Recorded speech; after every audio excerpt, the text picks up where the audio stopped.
Throw Your Arms Around Me right. I reckon that is one of my favourite musical moments of all time. I remember it must have been from about the early 2000s. I think he got up with Eddie Vedder and Pearl Jam and played, I think it was the Brisbane or the Perth concert. Perth. It was unbelievable. Is that venue still there? Yeah, we were here doing a concert, a council gig somewhere in Perth, and I happened to go to a radio station, I don't know where it was, somewhere up in the northern side, and they said, oh, do you know that Pearl Jam are here and Eddie Vedder's doing Throw Your Arms Around Me? And someone had mentioned to me before, that vaguely, that heard this fact that he does it. And I said, oh, that's interesting, what of it?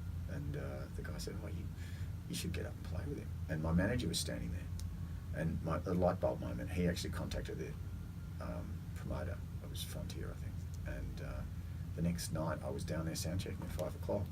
And the only time I actually have met Eddie Vedder was when we did it.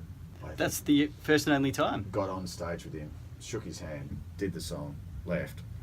I've never spoken to him again. Yeah. Wow. Don't ask me why. It was a pretty powerful moment, mate. Like, I mean, we all know Eddie Vedder's got a brilliant voice and a huge stage presence, but it's almost fair to say you blew him away in that song when you came in on the second verse. Oh, I don't know if Oh, mate, your voice was amazing that night.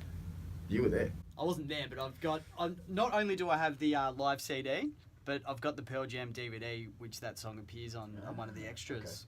Okay. Yeah, I loved it. It's like, anytime I have like a playlist, I always put that song on it. Cool. So well done. Excellent Thanks, work. mate. Yeah, good, cool. What's it like playing to people at like AFL Grand Finals and stuff, Mark? I know you probably get asked this a lot. Because Holy Grail, of course, is like people call it the AFL anthem. That's, you know. Yeah, it's a TV thing, really. You know, you get out in the middle of that. It's about performing to TV. I mean, it sounds sad and dry, but it's actually, you get into the middle of that space and you can't hear anything. It's like really quiet. That's how big that MCG is big. Like you stand in the middle and you can be, the crowd's like this dull murmur, you know, unless you get to ride to the boundary. It's a very big space. So you get out there and you sing and you have to really just focus on your own sound and not think about the audience, because it kind of can spook you. And a lot of singers will say that, you know, they've done it and it's like, oh, that was kind of weird, you know.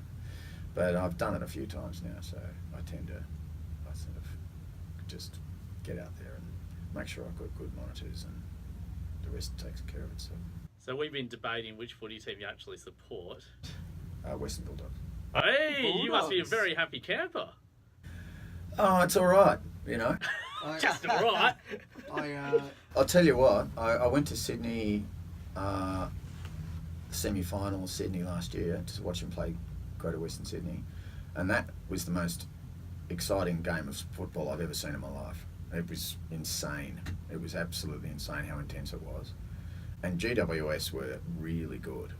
And, you know, I think it was Liam Pickens, one of our guys kicked a goal about, you know, it was like 8 minutes before the siren, and that's when we knew we could win it. They couldn't come back. It was a margin, we just got over it. It was so close. Yeah.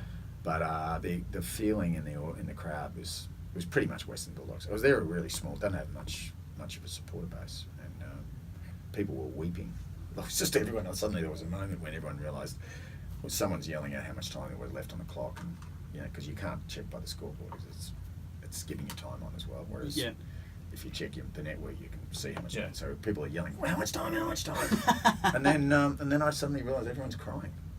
It was really weird. Like, my mate Rod, he's just I was like this 12-year-old kid, and his mouth's hanging open, the tears are pouring down his face. Like they were so, like, it was just almost religious, you know. And because the Dogs are just like that kind of underdog club, you know. So that was pretty